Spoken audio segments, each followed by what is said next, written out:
Predstav si pracovný pohovor. Možný budúci zamestnávateľ pred teba položí test s otázkami ako súčasť prijímacieho konania. Zrak ti blúdi po papieri, až napokon zastane pri zdanlivo jednoduchej úlohe. Vymenujte v správnom poradí všetky písmená abecedy. Tep sa zrýchľuje, nervozita sa stupňuje. Vzdychneš si a pomaly vypisuješ všetky písmená, ktoré do teba hustili už od základnej školy. A ako na potvoru sa nejaké to písmenko v pamäti vždy kotúľa opačným smerom. Knižnica od A po Z.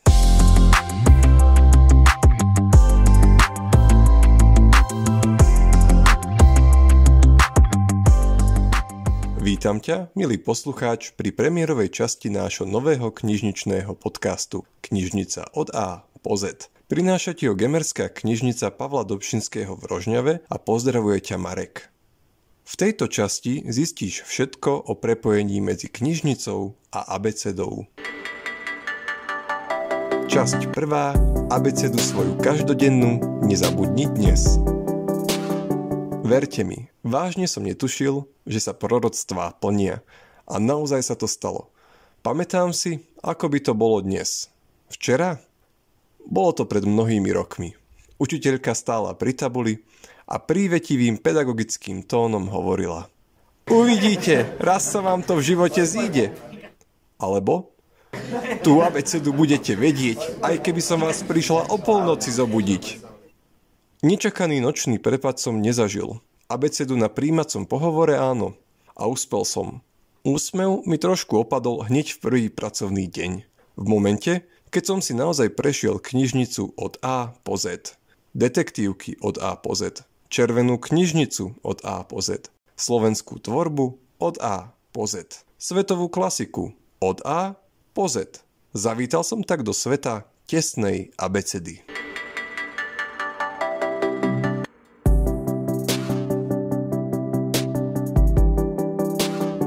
Teraz si pomyslíš, milý poslucháč, že som totálny analfabet, veď slovenská abeceda predsa pokračuje až po žet.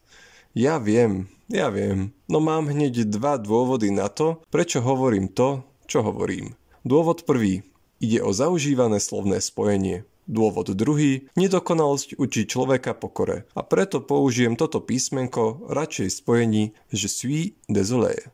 Len tak na okraj, tesná abeceda alebo abecedné radenie knižničného fondu sa vždy riadi priezviskom autora. Verím ti, že kniha od tej Evy, hentej Júlie, toho Dominika či Petra mohla byť zaručene skvelá, ale spoločné hľadanie nám to neskráti. A prečo by si mal mať knižnicu spojenú s abecedou? Ponúkam ti hneď 3 lebo. Lebo ti to ušetrí čas. Lebo nájdeš, čo si možno nečakal. Lebo budeš vyzerať frajersky pred kýmkoľvek, koho do našej, tvojej knižnice zoberieš.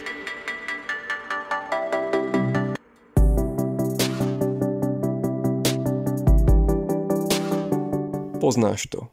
Chceš stráviť pohodové chvíle v príjemnom prostredí. Namiesto toho sa obzeráš, nervózne prešľapuješ, zohýnaš sa a nakoniec znechutene odchádzaš. Knihovníci sa venujú svojej práci a ty si vydaný na pospas živlom abecedy. Nachádza sa Brownová po Bronteovej, ale pred Bowenom. Prečo nie sú Lasica a Satinský na jednej polici? Prečo odchádzam s knihou od Riversovej, keď som zháňal Rileyovú? Neboj sa, čitateľ. V prvom rade si uvedom, že knihovník je na tom rovnako. Mozog je šikovný nástroj. Funguje neprestajne, horšie to už je s jeho efektivitou. Vtedy sa to my, knihovníci, snažíme zahrať aspoň na efektnosť. Príjemný tón hlasu a odporúčania na iné, rozumej ľahšie nájdené knihy, nám neraz zachránia česť. Ak knihu podľa abecedného poradia nenájdeš, máš dve možnosti. Premôcť sa a poprosiť o pomoc alebo pokračovať v hľadaní na vlastnú päsť. Sme tu pre teba v oboch prípadoch. Tak či onak, ti aspoň pri prvej návšteve dáme krátku prednášku o geografickom rozpoložení knižnice. Tu si spolu hovejú škandinávski majstri drámy s Agatou Christie. V tomto regáli spoločne debatujú Tom Hanks, Ernest Hemingway a Haškov dobrý vojak Švejk.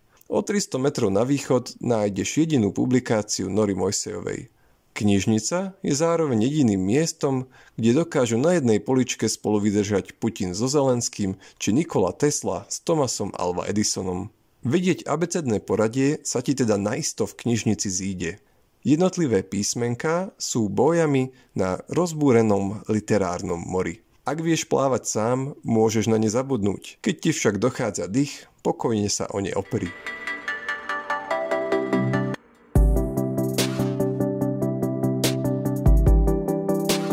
Na druhej strane je celkom fajn pocit, ak niečo nájdeš úplnou náhodou. Lákavá obálka, kontroverzný názov, nezvyčajné slovné aj farebné kombinácie.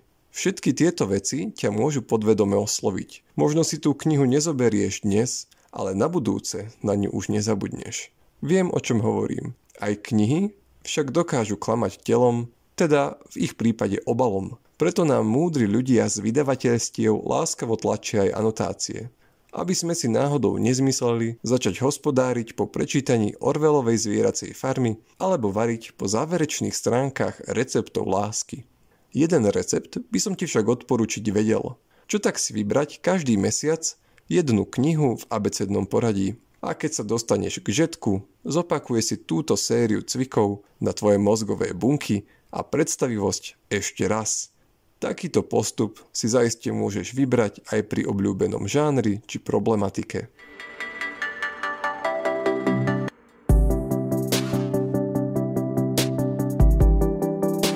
No a teraz je čas na hlavný dôvod, pre ktorý by si sa mal drtiť abecedu od Aleluja Pozdravas. Môžeš príjemne prekvapiť ktoréhokoľvek hostia, s ktorým do knižnice zavítaš. Frajera, frajerku, kamoša, kamošku, profáka, starú mamu, nasrdeného súrodenca či popletenú susedu. A my knihovníci budeme iba uznanlivo kývať hlavou, lebo plat si ponecháme, ale s vedomosťami a know-how, aj how sa radi podelíme. Pri odchode si potom môžeš veselo pospevovať ABC as easy as 1, 2, 3. Na záver sa ti však predsa len pokúsim trocha zmariť úsmev. Abecedné triedenie je totiž výsadou krásnej literatúry. V prípade, že budeš chcieť vplávať do vôd literatúry faktu, natrafíš na milý, nekomplikovaný systém nazývaný medzinárodné desatinné triedenie. Ale o tom už niekedy na budúce.